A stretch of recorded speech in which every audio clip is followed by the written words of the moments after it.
benda yang faktor wow dalam bajet ini yang boleh berikan satu kelegaan lah kepada keluhan, rintihan rakyat atas bebanan kos sara hidup yang sangat tinggi.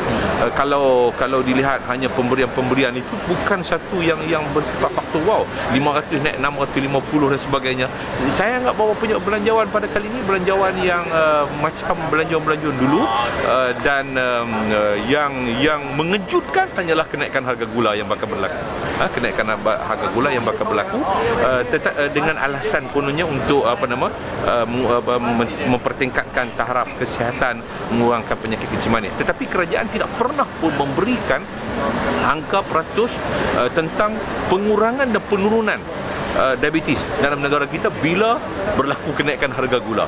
Sedangkan yang kita lihat bahawa kenaikan harga gula tidak pun pernah mengurangkan diabetes, penyakit kencing manis dalam negara kita. Yang keduanya ialah saya nak sebut bahawa pengumuman GST yang diumumkan oleh kerajaan walaupun pada tahun 2015. Tetapi bagi saya bahawa isunya sekarang ini walaupun dihapuskan cukai barangan dan cukai jualan dan juga cukai perkhidmatan, tetapi bagi saya ialah sudah tentu GST ini akan menambahkan pendapatan negara walaupun dihapuskan cukai jualan dan perkhidmatan. Sebab ini yang disebut oleh PM beberapa tahun dahulu sewaktu mula nak memperkenalkan GST, iaitu tujuannya menambahkan pendapatan negara.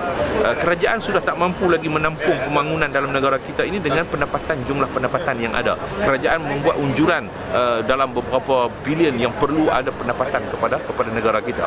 Jadi isu yang dipersoal sekarang adalah isu pengurusan keuangan. Yang dilihat hari ini ialah bukan dilihat hutang, dilihat pokok. Jadi kita tengok hutan yang kita nampak, kita kata pokok, tapi kita tak tahu bagaimana menguruskan hutan tersebut. Macam tu juga dalam GST ini, orang semua melihat kepada soal GST, soal cukai, tetapi orang tidak melihat kepada persoalan sebenarnya ialah kegagalan kerajaan dalam menguruskan keuangan negara yang telah mengakibatkan ketirisan, kebocoran yang besar dalam negara kita. Jadi yang dipersoalkan sekarang akan bertambah pendapatan negara, akan lagi besar pendapatan negara, lagi besarlah ketirisan yang akan berlaku. Lagi banyak pendapatan negara, lagi banyaklah kebocoran akan berlaku. Jadi yang ini tak diselesaikan oleh kerajaan. Jawatankuasa yang ditubuhkan oleh kerajaan di bawah diketuai oleh KSN sebenarnya bagi saya tidak menyelesaikan masalah. Sebabnya begini, bagi saya bahawa sepatutnya mesti ada satu jawatankuasa bebas untuk melihat balik. Sebab faktornya hanya untuk menyalahkan perkhidmatan awam, penjawat awam, bagi saya tidak adil. Sebab bagaimana penglibatan campur tangan politik seperti mana yang pernah disebut oleh Datuk Tan Sri Musa Hassan dalam Pulih Diraja Malaysia, ada campur tangan politik dan sebagainya. Jadi menyalahkan penjawat awam satu benda yang tidak wajar semata-mata untuk menyalahkan mereka.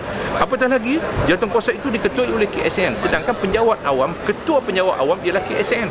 Ketua penjawat ialah KSN. Sepatutnya KSN sendiri pun mesti disiasat kerana kegagalan, kelemahan dan kegagalan beliau dalam menguruskan perkhidmatan awam di dalam negara kita. Bajet ini saya rasa isu yang paling besar dalam bajet ini ialah pengenalan GST. Seperti yang kita telah ramalkan bahawa GST ini dia akan diperkenalkan selepas BN menangi semula kerajaan pusat. Itu yang kita telah ramalkan. Tetapi satu pengenalan GST ini pada kadar 6% itu bagi kita adalah satu kadar yang sangat tinggi dan cukup membebankan rakyat jelata. Dan saya rasa apapun pendekatan untuk menambah pendapatan negara, dia tidak akan berhasil, dia tidak akan memberikan satu hasil ataupun satu cara yang berkesan kalau tidak ada usaha untuk mengurangkan ketirisan dan juga perbelanjaan yang boros dalam kerajaan. Kita nampak bahawa pendapatan telah bertambah, tetapi pada masa yang sama perbelanjaan juga meningkat. Defisit tidak dapat dikurangkan dengan sekatara. Itu yang kita rasa adalah tidak baik. Jadi walaupun apapun pencukaian baru itu, kalau tidak ada usaha untuk mengurangkan rasuah dan perbelanjaan boros, ketirisan dalam ekonomi kita, tidak ada guna. So apa yang boleh tengok di sebalik 264.2 bilion? Apa tu? 264 bilion yang diumumkan kan? Kebaikan pada rakyat. Memang ada pemberian kepada rakyat dari segi BRIM, voucher buku dan sebagainya. Memang kita tidak menafikan ada. Jadi kerajaan ini pun dia cuba untuk imbangkan. Tetapi bagi kita adalah kesan kepada rakyat itu adalah lebih tinggi daripada mendapat pemberian itu. Pemberian one off saja dalam RM600, RM650 untuk golongan pendapatan rendah, tetapi kesan kepada ekonomi keseluruhannya. Apabila GST diperkenalkan, adakah inflasi itu akan meningkat, harga barang akan meningkat, kos kehidupan kita meningkat? Itu yang menjadi kebimbangan kepada kami. So dalam tempoh setahun ini, adakah Wabi tengok kemungkinan akan dibebani dengan apa-apa kenaikan harga? Sudah tentu untuk mereka dah di peniaga-peniaga merasakan bahawa GST itu akan datang, dan itu mungkin akan dijadikan satu alasan mereka akan perkenalkan sistem baru, sistem akauntan baru dan sebagainya. Itu akan dijadikan sebagai satu alasan untuk meningkatkan harga barangan. So maknanya keseluruhan bajet ni tak ada apa-apa yang apa tu? Itu yang saya kita walaupun ada pelbagai insentif dan sebagainya, ada pelbagai tetapi secara keseluruhannya bahawa GST itu diperkenalkan adalah sesuatu yang sangat besar. Kesan kepada ekonomi dan kesan kepada kos kehidupan kita. Kalau golongan bawah yang golongan pendapatan rendah, ialah dia bagi tambah dari segi pemberian BRIM. Tetapi sama ada pemberian BRIM itu cukup membadai untuk menampung kos yang semakin tinggi. Itu persoalannya. Walaupun kita tambah, walaupun kita bagi, kerajaan bagi duit secara terus dan sebagainya, tetapi persoalannya sama ada dia dapat menampung kos kehidupan yang semakin meningkat tanpa dapat satu sistem ekonomi itu meningkatkan pendapatan rakyat kita. Ada dua perkara yang saya ingin sentuh dalam hal belanjawan ini, ialah soal pertamanya peruntukan untuk menghapuskan rasuah dan penyelewengan, yang mana daripada fakta yang saya teliti tadi, kita hanya memperuntukkan lebih kurang sebanyak 297 juta belanjawan untuk pemberantasan rasuah, dan ininya jumlah yang terlalu kecil. Kalau dikirakan, kalau mengikut purata permajaan pejabat Perdana Menteri, Prime Minister Office, dia hanya sekadar 3.3%, dan ini adalah belanja yang cukup kecil kalau dibandingkan seperti negara jiran. Misalnya negara jiran Singapura dalam belanjawan dia tahun 2013 memperuntukkan 8.6% daripada Prime Minister Office punya perbelanjaan untuk menghapuskan rasuah. So pada saya ini adalah satu perkara yang tidak dititik beratkan. Sementara kita melihat bahawa dalam setiap tahun laporan audit negara itu mendedahkan terdapat penyelewengan, ketirisan, kebocoran dan sebagainya, tetapi tidak nampak dari segi belanjawan ini keinginan kerajaan ataupun political will daripada kerajaan untuk membenteras perkara ini sehingga ke akar umbi. Sebab itu kita lihat hanya 3.3% diperuntukkan, dan ini tentunya akan menyukarkan tugas-tugas pegawai SPRM. So daripada segi keseluruhan bajet, kalau kita pada kumpulan golongan sasar, seperti yang pendapatan rendah, macam mana?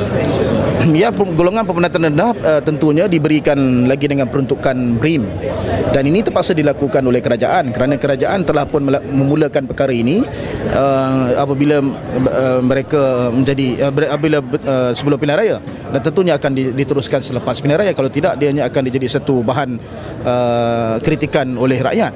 Cuma masalahnya ialah sementara BRIM itu dinaikkan kepada kumpulan sasar 3,000 ke bawah, dan kemudian ditambah satu lagi inisiatif BRIM bagi gaji 3,000 ke 4,000, dan juga mereka yang bujang, tetapi ia tidak menyelesaikan masalah beban ekonomi kerana itu adalah peruntukan one off setahun. Dan ini tentunya akan mendatangkan masalah kerana rakyat terpaksa berhadapan dengan kenaikan harga minyak, rakyat juga terpaksa berhadapan dengan kenaikan harga gula dan juga harga-harga barang, dan ini tentunya akan menyukarkan rakyat, dan dalam istilah yang biasanya dia break-even ialah dapat bantuan kemudian terpaksa belanja banyak, akhirnya tidak memberikan manfaat dan keuntungan kepada rakyat. Ini yang menjadi masalah. So kita lebih bagi, tapi GST dilaksanakan macam mana? Ada seimbang atau tidak? Ya, GST dilaksanakan juga, akhirnya yang terkesan itu adalah rakyat biasa. Ya, rakyat biasa yang berbelanja. So maknanya tak ada apa-apa lah kalau GST dilaksanakan lagi, malah saya ingat akan menimbulkan kerugian kepada rakyat, walaupun kerajaan menyatakan akan laksanakan 2015, tapi ianya tentu kalau dilihat dari segi statistik dan perbelanjaan harian rakyat, tak semua belanja itu diperuntukkan untuk belanja day to day ataupun seharian. Mesti ada belanja seperti beli baju, beli apa semua, dan ini tentunya akan memberikan kesan kepada ekonomi rakyat.